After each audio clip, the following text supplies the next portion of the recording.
அல்ஹம்துலில்லாஹி ரப்பில் ஆலமீன் அஸ்ஸலாத்து வஸ்ஸலாமு அலா ரசூலில்லாஹி அம்மா பஅத். கண்ணியத்திற்குரிய இறைவனின் நல்லடியார்களே, அல்லாஹுவின் சாந்தியும் சமாதானமும் என்றென்றும் நம் அனைவர் மீதும் உண்டாவதாக. மிஷ்காத் ஹதீஸ் பாட வகுப்பில் 3வது தொடரில் இன்று இருக்கிறோம். கடைசி தொடரில் ஹதீஸ் என்றால் என்ன, இதே போல ஏன் ஸல்லல்லாஹு அலைஹி வஸல்லம் அவர்களுடைய வார்த்தைக்கு ஹதீஸ் என்ற வார்த்தை குறிப்பாக சொல்லப்படுகிறது என்ற விடயத்தை தெளிவான ஆதாரங்களுடன் பார்த்தோம். அந்த பாடத்தொடர்களை நீங்கள் பார்க்க விரும்பினால் அதனுடைய ஃபுல் பிளேலிஸ்ட் கீழே டிஸ்கிரிப்ஷன் பாக்ஸில் தருகிறேன், செக் பண்ணி பார்த்துக் கொள்ளுங்கள். அதிகமான பிரயோஜனங்களை நீங்கள் அறிந்து கொள்வீர்கள். இன்றைய பதிவில் நாங்கள் எதை பற்றி பார்க்க போறோம்னால் அல் முக்ஸிரூன பிர் ரிவாயா, சஹாபாக்கள்ல அதிகமாக ஹதீஸ்களை அறிவித்த சஹாபாக்கள் யார் என்பதைத்தான் நாங்கள் பார்க்க போறோம். இப்னுல் ஜௌஸி ரஹ்மத்துல்லாஹி அலைஹி அவர்கள் தல்கீஹு ஃபுஹூமி அஹ்லில் அஸர் என்ற கிதாபிலே குறிப்பிடும் பொழுது அல் முக்ஸிரூன பிர் ரிவாயா, ஹதீஸ்களை அதிகம் அறிவித்த சஹாபாக்களுடைய பட்டியலில் முதல் இடம் யாருக்கு என்று சொன்னால் ஹஜ்ரத் அபூ ஹுரைரா ரலியல்லாஹு அன்ஹு அவர்களுக்கு தான். இவர்கள் மொத்தமாக 5374 ஹதீஸ்களை அறிவித்திருக்கிறார்கள். அருமையானவர்களை, ஹிஜ்ரி 7 இஸ்லாத்தை ஏற்றுக்கொள்கிறார்கள். ஸல்லல்லாஹு அலைஹி வஸல்லம் அவர்கள் ஹைபருடைய யுத்தத்தை முடித்துக்கொண்டு மதீனாவுக்கு வருகிறார்கள். அந்த சந்தர்ப்பத்தில் தான் துஃபைல் இப்னு அம்ர் அத்-தௌசி ரலியல்லாஹு அன்ஹு அவர்கள் தௌஸ் கூட்டத்தாரை சேர்ந்த 70 குடும்பத்தாரை அழைத்து கொண்டு மதீனாவுக்கு வராங்க. அவர்கள் அனைவரும் இஸ்லாத்தை ஏற்றுக்கொண்டார்கள். அதிலே ஒருத்தர் தான் ஹஜ்ரத் அபூ ஹுரைரா ரலியல்லாஹு அன்ஹு அவர்கள். அபூ ஹுரைரா என்பது அவர்களுடைய புனை பெயர். ஆனால் அவர்களுடைய உண்மையான பெயர் யாருக்கிடமாவது கேட்டால் அவர்கள் அதற்குரிய பதிலை சொல்வது மிகவும் அரிதாகத்தான் இருக்குது. என்று சொன்னால் ஹஜ்ரத் அபூ ஹுரைரா ரலியல்லாஹுடைய பெயரை விட அவர்களுடைய புனை பெயரில் தான் அவர்கள் பிரபல்யம் அடைந்திருக்கிறார்கள்.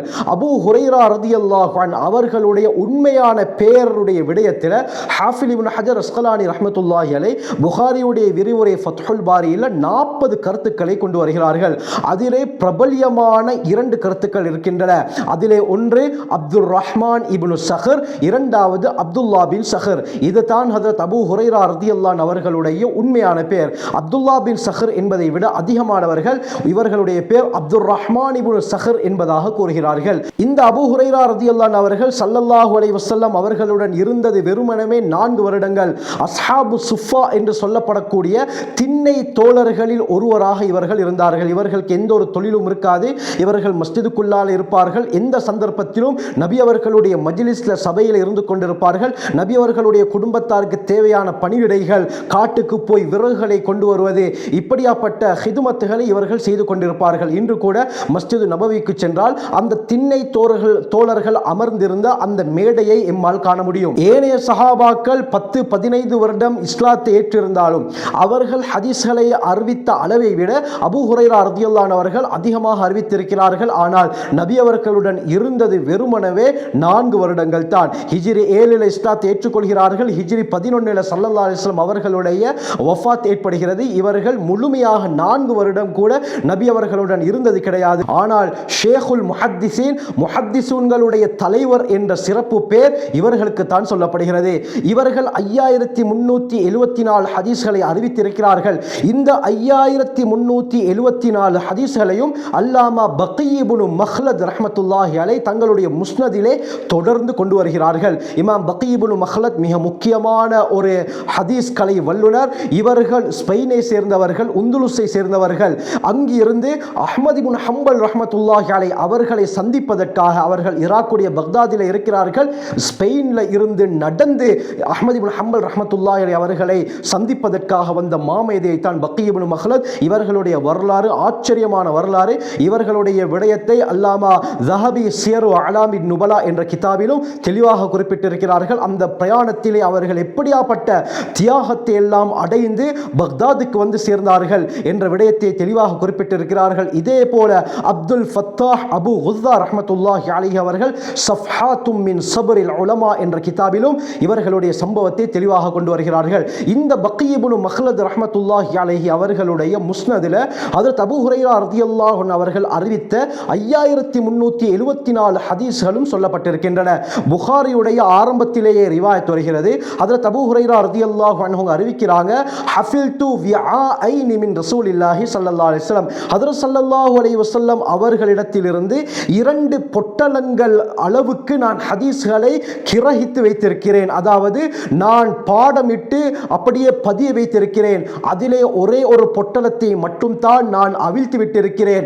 மத்த பொட்டலத்தை நான் அவிழ்த்து விட்டிருந்தால் என்னுடைய இந்த கழுத்தில் இருக்கக்கூடிய அந்த உயிர் நரம்பு அறுக்கப்பட்டுவிடும் என்பதாக அபூ ஹுரைரா ரலியல்லாஹு அன்ஹு அவர்கள் கூறுகிறார்கள். அப்படி என்றால் என்ன அர்த்தம் என்றால், ஒரு பொட்டலத்தை அறிவித்தே, ஒரு பொட்டலத்தில் இருக்கக்கூடிய ஹதீஸ்களை சொல்லியே இந்த அளவுக்கு உம்மத்தில் இஹ்திலாஃப், கருத்து வேறுபாடுகள் ஏற்பட்டிருக்கிறது.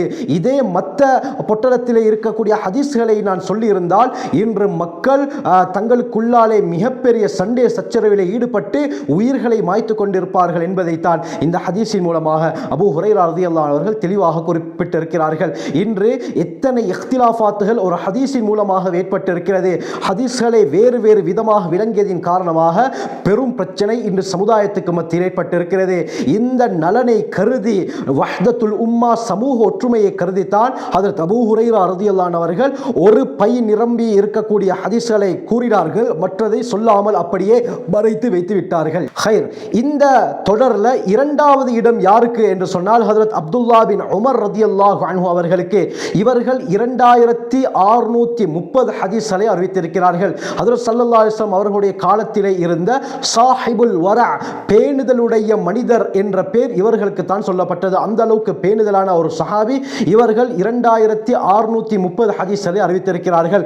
மூன்றாவது அனஸ் இப்னு மாலிக் ரலியல்லாஹு அன்ஹு அவர்கள் 2286 ஹதீஸ்களை அறிவித்திருக்கிறார்கள். ஹஜ்ரத் ஸல்லல்லாஹு அலைஹி வஸல்லம் அவர்கள்ட்ட சிறு வயதிலிருந்தே பணிவிடைக்காக இருந்தவர்கள் அனஸ் இப்னு மாலிக் ரலியல்லாஹு அன்ஹு அவர்கள். 10 வருடம், புகாரியுடைய ரிவாயத், ஹதம்து ரசூலல்லாஹி ஸல்லல்லாஹு அலைஹி வஸல்லம் 10 சினீன், நபி அவர்களுக்கு நான் 10 வருடம் ஹிதுமத் செய்திருக்கிறேன் என்று அனஸ் ரலியல்லாஹு அன்ஹு அவர்கள் கூறுகிறார்கள். இவர்கள் 2286 ஹதீஸ்களை ரிவாயத் செய்திருக்கிறார்கள். நான்காவது இடம் ஹஜ்ரத் ஸல்லல்லாஹு அலைஹி வஸல்லம் அவர்களுடைய மனைவி ஆயிஷா ரலியல்லாஹு அன்ஹா 2210 ஹதீஸ்களை அறிவித்திருக்கிறார்கள். ஹஜ்ரத் ஆயிஷா ரலியல்லாஹு அன்ஹா ஹஜ்ரத் ஸல்லல்லாஹு அலைஹி வஸல்லம் அவர்களுடன் அதிகமாக இருந்த மனைவி. ஆக இந்த அடிப்படையில் இல்லற வாழ்க்கை சம்பந்தமான பல ரிவாயத்துகளை, குறிப்பாக ஹஜ்ரத் ஸல்லல்லாஹு அலைஹி வஸல்லம் அவர்கள் வீட்டிலே எவ்வாறு இருந்தார்கள், அவர்கள் எப்படியாப்பட்ட உபகாரங்களை, பணிவிடைகளை தங்களுடைய மனைவிமார்களுக்கு செய்வார்கள், இதே போல நபி அவர்களுடைய மரண தருவாயிலே அவர்கள் எப்படியாப்பட்ட கஷ்டங்களை எல்லாம் அனுபவித்தார்கள் என்ற பல விடயங்களை ஹஜ்ரத் ஆயிஷா ரலியல்லாஹு அன்ஹா தான் ரிவாயத் செய்றாங்க. இதே போல ஐந்தாவது இடம் ஹஜ்ரத் அப்துல்லா பின் அப்பாஸ் ரலியல்லாஹு அன்ஹு 1660 ஹதீஸ்களை ரிவாயத் செய்திருக்கிறார்கள். இவர்களுக்கு தான் ரயீசுல் முஃபஸ்ஸிரீன், குர்ஆன் விரிவுரையாளர்களுடைய தலைவர் என்பதாக சொல்லப்படும். எப்படி ஹதீஸ் கலை வல்லுநர்களுடைய தலைவர் ரயீசுல் முஹத்திஸீன் என்று அபூ ஹுரைரா ரலியல்லாஹு அவர்களுக்கு சொல்லப்படுமோ, இதே போல குர்ஆன் விரிவுரையாளர்களுடைய தலைவர் என்ற சிறப்பு பேர் ஹஜ்ரத் அப்துல்லா பின் அப்பாஸ் ரலியல்லாஹு அவர்களுக்கு தான் சொல்லப்படும். இந்த அளவுக்கு குர்ஆனிலே இவர்கள் தேர்ச்சி பெற்றதற்கு காரணம் 2 சந்தர்ப்பங்கள்ல ஸல்லல்லாஹு அலைஹி வஸல்லம் அவர்களுடைய துஆவை பெற்றுக்கொண்டார்கள். அடுத்த 6வது இடம் ஜாபிர் பின் அப்துல்லா ரலியல்லாஹு அன்ஹு 1540 ஹதீஸ்களை இவர்கள் ரிவாயத் செய்திருக்கிறார்கள். 7வது இடம் அபூ சயீத் அல் குத்ரி ரலியல்லாஹு அன்ஹு 1170 ஹதீஸ்களை ரிவாயத் செய்திருக்கிறார்கள். 8வது அப்துல்லா பின் மஸ்ஊத் ரலியல்லாஹு அன்ஹு ஸல்லல்லாஹு அலைஹி வஸல்லம் அவர்களுடைய பாதணி, நபி அவர்களுடைய தலையணை, நபி அவர்களுடைய மிஸ்வாக்குக்கு பொறுப்பானவர்கள். ஹனஃபி மذஹபுடைய அதிகமான சட்டங்கள் அப்துல்லா பின் மஸ்ஊத் ரலியல்லாஹு அன்ஹு அவர்களின் மூலமாக தான் ரிவாயத் செய்யப்படுகிறது. அந்த அளவுக்கு ஒரு மாமேதையாக இருந்தவர்கள். இவர்கள் 8வது இடத்தை பிடிக்கிறார்கள். இவர்கள் 848 ஹதீஸ்களை அறிவித்திருக்கிறார்கள். ஆகவே இவர்கள் தான் ஹதீஸ்களை அதிகமாக அறிவித்த சஹாபாக்கள். புகாரி, முஸ்லிம் போன்ற ஹதீஸ் கிரந்தங்கள் எடுத்துக்கொண்டால் இந்த சஹாபாக்களுடைய பேர் அடிக்கடி வருவதை நாங்கள் பார்க்க முடியும். ஆக இன்றைய பாடத்தில் அதிகமாக ஹதீஸ்களை அறிவித்த சஹாபாக்கள் யார் என்பதை பார்த்தோம். இன்ஷா அல்லாஹ் வரக்கூடிய பாடங்களில் இந்த ஹதீஸ் எப்படி கோர்வை செய்யப்பட்டது என்ற விடயத்தை தெளிவாக பார்ப்போம். அல்லாஹ் சுப்ஹானஹு வ தஆலா ஸல்லல்லாஹு அலைஹி வஸல்லம் அவர்களுடைய ஹதீஸ்களை நன்கு படித்து அமல் செய்து அல்லாஹ்வுடைய நெருக்கத்தை பெறக்கூடிய கூட்டத்திலே அல்லாஹ் சேர்த்தருள்வானாக. ஜஸாக்குமுல்லாஹு கைர். வ ஆகிரு தஅவானா அல்ஹம்துலில்லாஹி ரப்பில் ஆலமீன்.